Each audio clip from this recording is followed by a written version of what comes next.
Finally getting to do this thing with Brendan Allen, right? I know you guys gave us a little preview not that long ago, but the real thing is happening Saturday. Are you glad you're getting this fight in the cage? Yeah, for sure.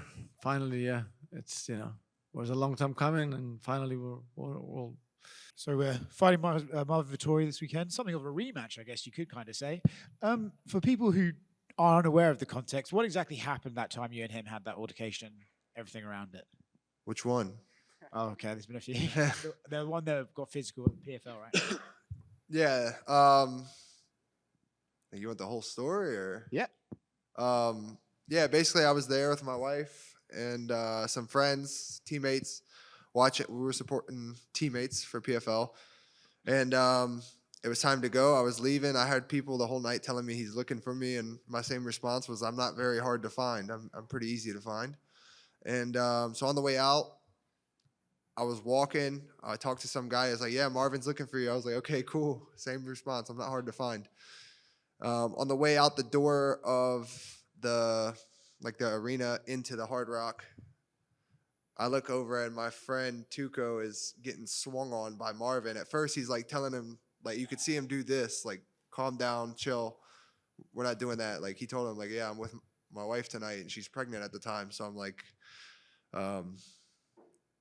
yeah, that was kind of my thoughts. But anyway, I look and I see him literally swing at my friend Tuco, and my boy muffs him in the throat, like just hits him in the throat and shoves him back. So then I take off running over there. Then people start grabbing me, and there's probably like 40 people, I would assume, at that point, and he ends up somehow creeping off around the crowd and coming back behind me. And obviously, there's 40, 50 people. I lose track of him in there, and people grabbing me. So luckily, he goes to swing on this side. He somehow gets around and goes to swing, and my boy Tuco smacks his hand as he's swinging, and Tuco ends up hitting me because of the force and everything. So then I go this way, and finally, by then I see him. He circles back this way, and somehow, some way, Michael Johnson gets everyone to move. He's looking me dead in my eyes, as you can see from the camera angles. There's 3 different angles that I've personally seen, and that video goes around everywhere. He's looking me in my eyes. He puts his hands up. Everyone separates, and what do? You walk away and you're a bitch, or you walk over there and hit him. I walk over there and hit him.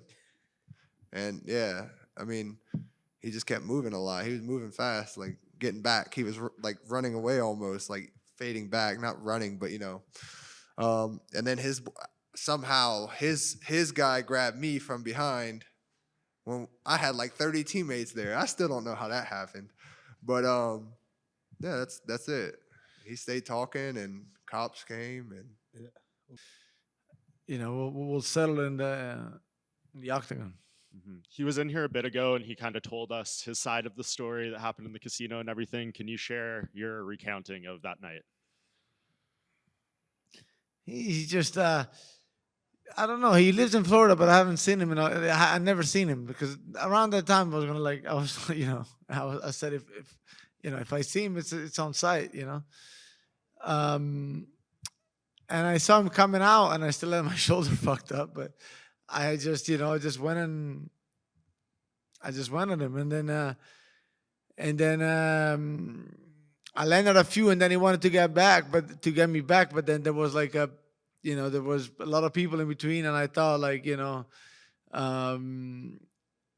I thought there's too many people around. We're in a casino. Eventually, nothing's gonna happen. Then I look over 1 second just to see what's going on, what was going on, because there was a bunch of security coming around and stuff, and then they just let him go. I didn't it's my fault, whatever. But then, even then, it's nothing really. Nothing really happened. He couldn't even land a punch. Even he kind of sucker punched me, and then. But then it is what it is. It's nothing. Honestly, I was kind of pissed because nothing really happened, and then I haven't seen him since. He lives around there, but I don't see him. But it's all right. At the end of the day, it is what it is. Yeah. But you run his mouth. Some people think that nothing's gonna happen. You run your mouth, and then you move. You got to move differently, because if I see you, it's on site. I don't. It is what it is. But it's like that with me. Good stuff. I think it's fair to say Marvin is something of a hothead, right? I think you could say that. So with that in mind, do you kind of take any of this personally, or are you just like, oh, he's just a little bit crazy and this is what he does?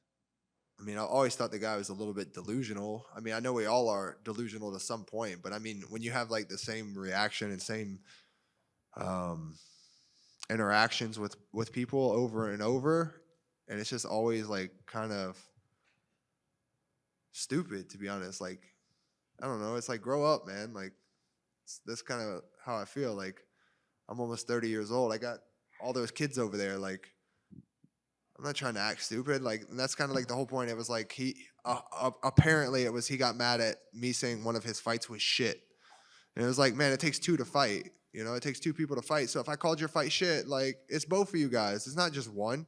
I've had shit fights. If I'm saying it, me as a fighter and other fighters, imagine how many other people you're gonna see it from and hear it from. So it's like, if that's what you got mad at, like, all right, bro, we're not cut from the same cloth. We're just different, and that's okay. But the moment you try to put your hands on me is the moment that we have a problem. And the moment you try to put your hands on someone else that I'm close with because you have a problem with me, we have a problem.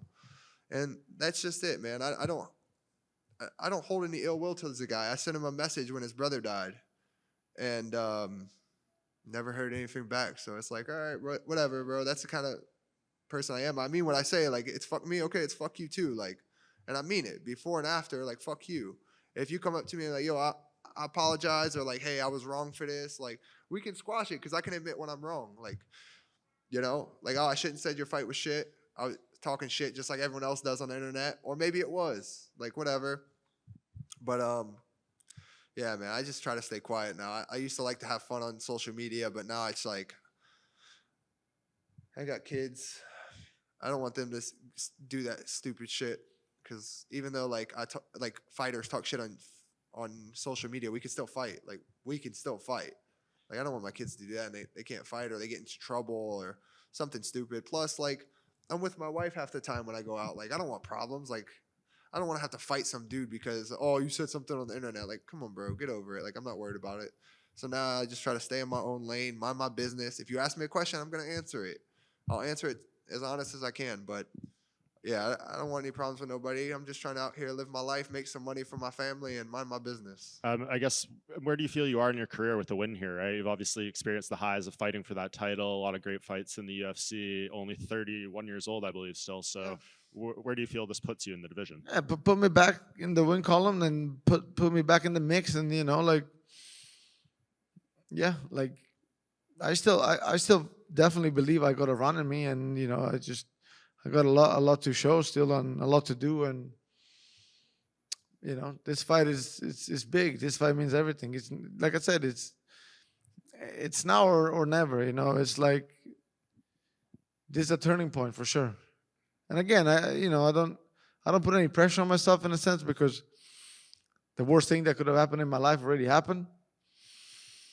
And you know, the really important things are others, but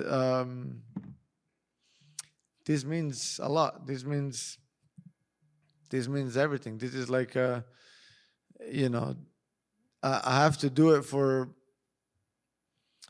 Yeah, you know, it's very important to this fight, because if it doesn't happen, then it's, you know, it takes a weird turn. And man, I'm just ready for Saturday night, man. I'm ready to get there, and it takes two to make a war. I'm gonna do my part to make a war. I know you spoke about it a lot, about fighting Marvin Vettori and all the things that kind of happened in the lead up to this. Fighting here in Louisiana, fighting Marvin Vettori, does it just seem like the picture perfect fight week for you? As long as the outcome is what we expect it to be, yes. If not, then it really doesn't mean nothing, man. It's always great to make memories. I've lost and made great memories with my wife and my son and my kids and my family, but they don't hit home as much without a win. So the focus is just getting the win, being the best version of myself, getting the win on Saturday night, and then after that we can put everything into perspective. Marvin over here. your former opponent Paulo Costa is on this card. You guys had some funny banter, and you also have Brendan Allen. Are you surprised you're not at the press conference tomorrow? The disrespect is kind of real, to be honest, but who gives a fuck at the end of the day? Is that, all the medias and stuff, yeah, it's for you, but it's more for themselves, for the UFC. If they don't care about it, it's okay. I was happy not to do too many medias too. Like, I don't care. Because honestly, like, if it was taking a weird turn, it could have happened. It could have gone wrong, So it is what it is, But after this fight, they'll know better to put me in the undercard,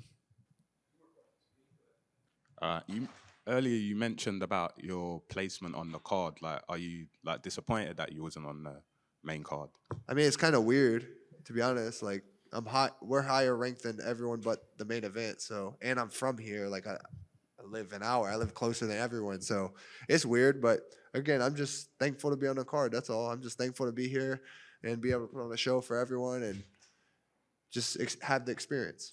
Marvin, what's up, man? Do you take any pride in the fact that you fighting Brendan Allen in his home state, around all the people that, love him to death? Do you take any pride in fighting him? Nobody likes him, man. Nobody in the airport. Everybody was like, beat him up, fuck him up. Like, I'm like, oh shit, they really don't like him even in his own place. Nobody likes this guy.